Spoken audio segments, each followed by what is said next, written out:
jetzt kurz überlegen, Konzentration.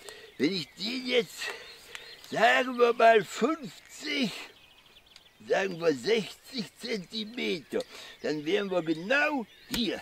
Und dann machen wir, ja, moin, Sie, hier ist Heinrich Schulte-Brömmelkamp aus Gattenfenne.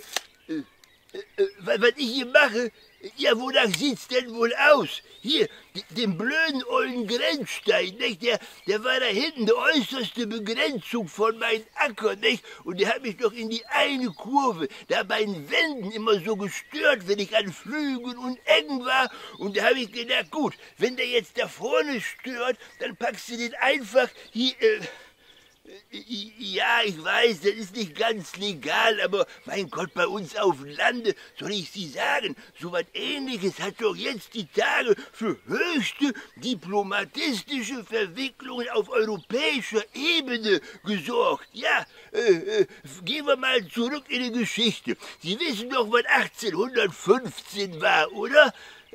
Haben Sie nicht aufgepasst im Geschichtsunterricht? Ja, da hatte Napoleon einmal wieder mehr große Fresse gehabt und dann hat er in Waterloo eben was auf selbige draufgekriegt. Ja, dieser Napoleon, ne, hier Waterloo, das ist 15 Kilometer südlich von Brüssel, liegt in Belgien. Belgien, das ist, wie sagte ein amerikanischer großer Staatsmann vor einiger Zeit, Belgien ist eine sehr schöne Stadt. Auf jeden Fall.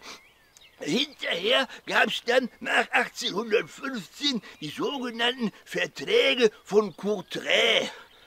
Ja, und in diese Verträge, da wurde dann der genaue Grenzverlauf zwischen Belgien, das sind die mit den Pommes, und Frankreich, das sind die mit dem Baguette, festgelegt. Und diese Verträge von Courtrai, die haben bis heute Gültigkeit und Bestand. So, und da war jetzt ein Kollege von mir, also auch ein Bodenkultivist mit agrartechnischem Hintergrund, ja, und der kam aus Belgien in die Nähe von der französischen Grenze und der hat ein ähnliches Problem hier mit dem Grenzstein, ja, und da hat er sich gesagt, ja komm, hier Schippe-Spaten in der Hand und dann setzt du den 2,29 Meter eben weiter. Das Dumme war, der Grenzstein stand genau auf der Grenze und deswegen stand dieser Grenzstein jetzt 2,29 Meter in Frankreich drin. Hatte also sozusagen Belgien größer gemacht und Frankreich, la grande nation, die war eben nicht mehr ganz so grand, die waren so ein bisschen kleiner, nämlich um die 2,29 Meter. Also unter uns, ganz ehrlich, ich weiß gar nicht, was die sich da anstellen bei sowas. Das lernst du heutzutage auf jede Landwirtschaftsschule in der 1. Klasse, 1. Stunde. Zielorientiertes Pflügen. Ja, wenn man so einen Acker pflügt, nicht? So da vorne wie ich mein zum Beispiel, man pflügt immer so weit rechts, bis wo nicht mehr geht. Ne? Neulich auch, ich war an Pflügen, plötzlich schon wieder den Grenzstein rausgeackert. Ja, und du darfst das blöde Schietding ja nicht selber wieder einbuddeln. Da dachte ich auch, jetzt muss ich wieder hier bei der Kreisverwaltung anrufen, die schicken dir ein Vermessungsbüro, die kommen erst in ein paar Wochen raus, zertrampeln dir den ganzen Acker, das kostet viel Geld. Andersrum hat ja auch keiner gesehen, nicht? Also, schnell unbürokratisch, nicht? Spaten in der Hand, Loch in die Erde, Grenzstein wieder rein und sagen wir mal so, also, wenn man schon mal dabei ist, ja, man will sich ja auch nicht verschlechtern. Und die 2 Meter auf jeder Seite, ja, das muss ja rechteckig bleiben. Wie soll ich sonst einen Flächenprämienantrag ausfüllen? Da mache ich seit 40 Jahren so mit dem Acker, den damals meine Frau mit in die Ehe gebracht hatte. Da sagte damals ihr Vater, mein Schwiegerpapa, Gott hab ihn selig, aber er habe ihm, der sagte, Heinrich mehre das Vermögen.